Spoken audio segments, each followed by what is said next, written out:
નમસ્કાર મિત્રો, ક્રેઝી ફેક્ટમાં આપનું સ્વાગત છે। હાલ સમય થયો છે 12:32, 12:30 વાગ્યા છે। એક મારો ભાણેજ આવતો તો કેશોદ બાજુથી યાત્રા કરવા માટે, ચોટીલા જતો હતો। એનો ફોન આવ્યો મને સવારે કે મામા હું આવું હોય કે મારે ચોટીલાની એક માનતા છે પગપાળાની, એટલે કે ત્યાંથી હું આવું તો મારે આવતા કે કંઈક 10 વાગી જાય અને અત્યારે હાલ 12:30 વાગ્યા છે। હવે આ બીજા લોકો માટે તો નથી, આ ફક્ત અનુસૂચિત જાતિ માટે હું એક મેસેજ આપવા માગું છું। અનુસૂચિત જાતિમાં ક્યાંક ગામડા છેવાડાના વિસ્તારોમાં છે ને આપણે SSD કે એવા કોઈ સંગઠનો પહોંચ્યા જ નથી જે બાબા સાહેબની વિચારધારાઓ પહોંચાડે। આપણે સમાજને આપણે ઉગાડવાનો હોય કે સમાજને બહાર લાવવાનો છે અંધશ્રદ્ધાઓમાંથી, કુરિવાજોમાંથી, અને આપણો સમાજને આપણો જે વર્ગ આવા અંધશ્રદ્ધાનામાં પડ્યા છે, એને કાંઈ ખબર જ નથી કે આગળ શું કરું।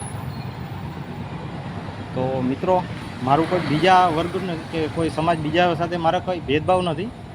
આ મેસેજ ફક્ત અનુસૂચિત જાતિના સમાજ માટે જ છે કે આ એવો મેસેજ છે કે યુવા વર્ગને છે ને ગામડામાંથી છે ને ગામડાના વર્ગમાં પહોંચ્યા નથી કે આ વિચારધારા શું કહેવાય, અંધશ્રદ્ધામાં જે પડ્યા છે, માતાજીમાં માનવામાં બધે એમાં ને એમાં પડ્યા છે।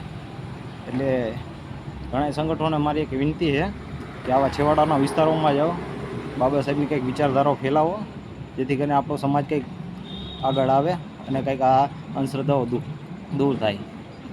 તો આ ભાઈ થોડીક વાત કરીએ। ભાઈ, શું માનતા શેની હતી? આવીને જવાની હતી ચોટીલા શેની શું માનતા, શું સફળ થયું તમારું? ચોટીલા તમે માનતા રહી ગઈ, સફળ થયું હોય તો જવાનું હોય ને, કંઈક તો સફળ થયું છે ને, એ પણ બધું પાછું કહેવાતું ન હોય ને એવું? હા, એ ભાઈનો એવો વિચાર છે કે કાંઈ એનું વસ્તુ કહેવાય ન કરે ન કહેવાય, કાંઈ વાંધો નહીં, ભાઈનો વિષય છે। પણ આ કોઈ સમાજ બીજા માથે ન ઓઢી લેતા, કોઈને દુઃખ લાગે તો ભલે, પણ સમાજ બીજા સમાજ માટે નથી, આ ફક્ત મારા સમાજ માટે જ છે। જય ભીમ, નમો બુદ્ધાય।